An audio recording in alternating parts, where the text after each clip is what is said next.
Gathering Blue is the story of a young weaver named Kira who lives in a dystopian society. The community is somewhat primitive and does not have running water, and people live in cots made out of brambles and sticks.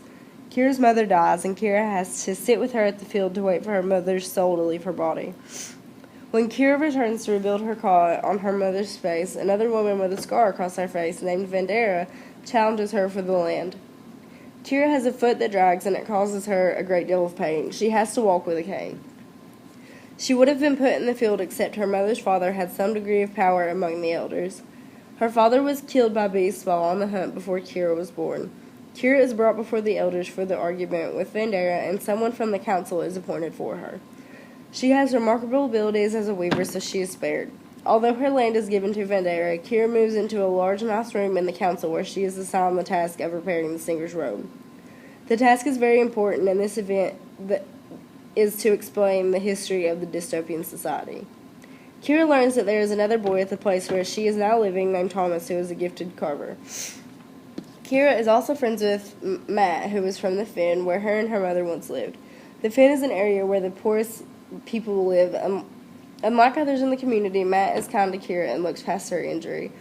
One night, Kira and Thomas hear a child's cry. They learn that a child is locked up in a room. She is a singer with a lot of talent. The two sneak into her room and offer the small girl comfort because they had seen her crying. After talking to her, Thomas and Kira begin to become suspicious of what is occurring in their lives. The day of the gathering, when the singer is to sing, Kira and Thomas hear an unfamiliar scraping sound. Matt arrives back from a secret trip. He brought Kira the secret to making blue thread and sneaks in a strange bondman who is wearing a blue shirt. Kira learns the bondman is her father. He tells her there were never any beasts, only cruel men in the community. It turns out that Jameson had clubbed and cut up her father to prevent him from getting a position as a council member. Her father was left to die in the field. People from a faraway village had rescued him, just as they had done for many others. Matt is happy for Kira and tells her many people are broken in the faraway village, and she could find a husband there. Kira's father wants her to go back to the faraway village with him, but she suddenly begins to put everything together. She realizes that the singer had his legs shackled, and they had been bleeding. The shackle scraping was the noise she had heard. Kira decides to stay and write a better future through her weaving of the ceremonial robe that she is expected to decorate. She is going to take a stand that she hopes will alter and create a better future for the community and the people. Kira is orphaned as the story begins. Born with a deformed leg, she is scorned by the other villagers. She possesses a talent for needlework learned from her mother. She becomes a person of the guardians and lives in the edifice where she assumes the duties her mother left behind as the keeper of the singer's robe. Thrust into maturity by her mother's untimely death, Kira gains a significant amount of maturity in a short time over the course of the book. Kira begins the story as a frightened girl, though she is determined to make a new life for herself. A lifetime of struggling against her handicap and the society that views the weak and ill as useless has toughened Kira, and this toughness allows her to overcome any obstacles she may encounter. Vandera is one of the main antagonists at the beginning of the story. It is clear that she despises Kira and is an all-around evil woman. There is a rumor going around that she forced her own child to eat a poisonous plant. She has a huge ragged scar on her neck that she says is from narrowly escaping death at the hands of beasts.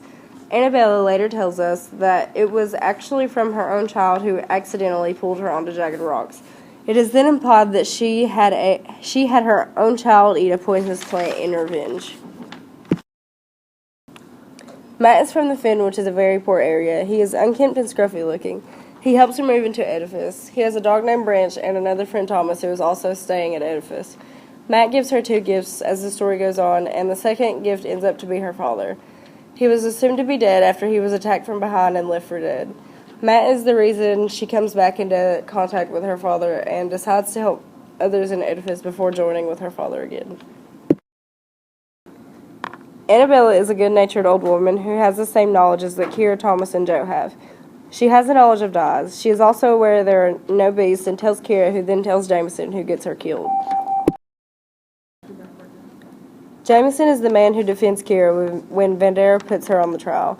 He is a part of the Council of Guardians, attempted to kill Kira's father, also implied he had Annabelle killed. Thomas has also been brought to edifice to live. He has no parents, and he was told that they were killed in a storm. Thomas is really good with carving wood. His fingers seem to work on their own and create magic, which is similar to Kira's fingers. He always carries his first creative carving with him at all times. This piece of wood stands for his creativity, and it inspires him. Thomas must help restore the singer's staff, which is a wooden piece that has the history of the world carved into it. However, the more he works on the staff, the less inspiring his carving in his pocket is to him. It seems to be losing its inspiration for him. With this staff, he must help Kira create the future that is what is asked of them.